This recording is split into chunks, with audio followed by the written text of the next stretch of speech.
Go.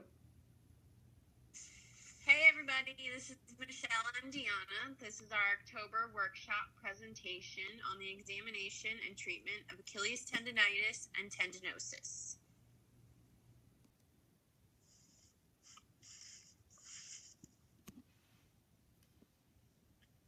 So what is Achilles tendonitis or tendinosis? The Achilles tendon is one of the most frequently torn tendons in the human body, and diagnosis of Achilles injuries is often very difficult. Tendinitis is the inflammation of the tendon that attaches the gastrocnemius and soleus to the calcaneus.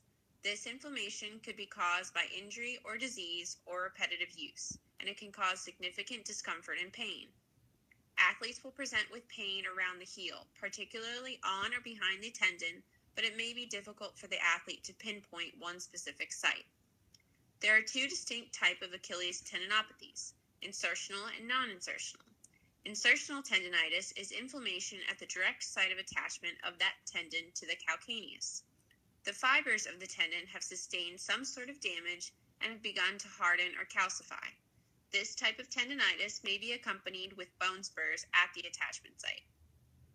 Non-insertional tendinitis is the same sort of fiber damage, but it occurs at the middle part of the tendon, above the attachment.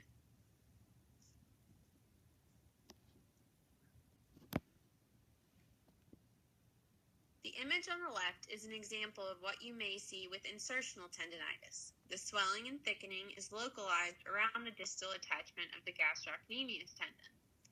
The image on the right is an example of non-insertional tendinitis, where the thickening occurs more superior to the attachment, along the middle of the tendon.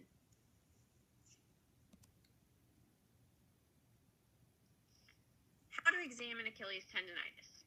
There's always a subjective evaluation of the tendon that will often find crepitus and tendon thickening.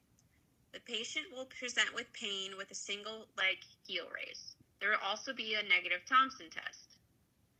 It may also be clinically assessed using ultrasound, MRI, or X-ray. Okay. Symptoms of Achilles tendinitis are pain and stiffness along the Achilles, particularly pain that worsens with activity, severe pain post-exercise, palpated and seen on ultrasound, bone spur at the site of attachment, swelling that increases with activity, and pain with dorsiflexion. So for treatment, rest would obviously be a very good idea, or as well as low impact activities.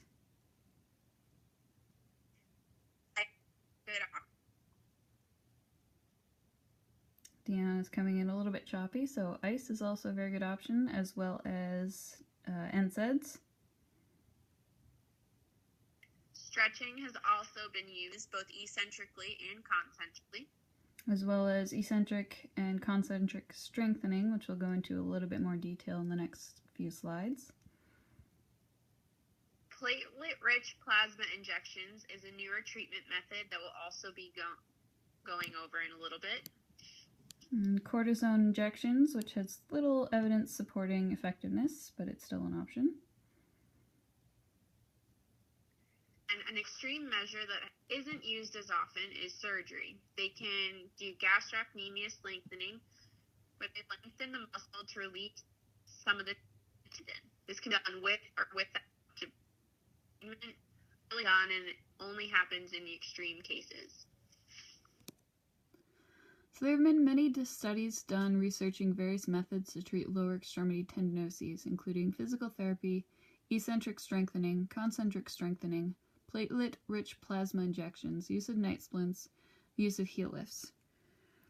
One of our sources was a systematic review of 11 randomized controlled trials comparing eccentric and concentric exercises. There were several different studies done looking at different outcomes. One study showed that the eccentric group compared to concentric exhibited significantly less pain. Another group showed no significant evidence in strength gains or pain reduction between eccentric and concentric groups. Another group concluded that eccentric was superior to concentric, but that was based on participant satisfaction and not actual data.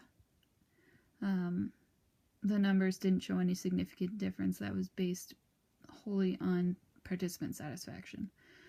Another study looked at 2 different eccentric strengthening protocols, but they were not able to find conclusive evidence that one was better than the other. And finally, one study showed that there was no significant difference in the effectiveness of eccentric exercises versus stretching. The best evidence that they concluded was that eccentric exercise is likely a useful treatment for tendinopathies. Another study that we looked at explored the use of platelet-rich plasma injections into the tendon. Tendons are generally characterized by poor healing ability, and the idea is that by injecting this leukocyte-rich plasma, it provides a regenerative stimulus to the tissue. This was also used in conjunction with eccentric exercises for a period of 12 weeks. And this treatment showed some good data. They had some very good outcomes. A couple of things, though, is that not all plasma injections are created equal. So depending on the makeup of the plasma, more or less success tends to be found in the studies. As well as they're not sure whether dry needling, actually injuring the tissue and getting the healing process going, played a part in that as well. And these are wonderful sources for your viewing pleasure. Thanks for listening, and we'll see you soon.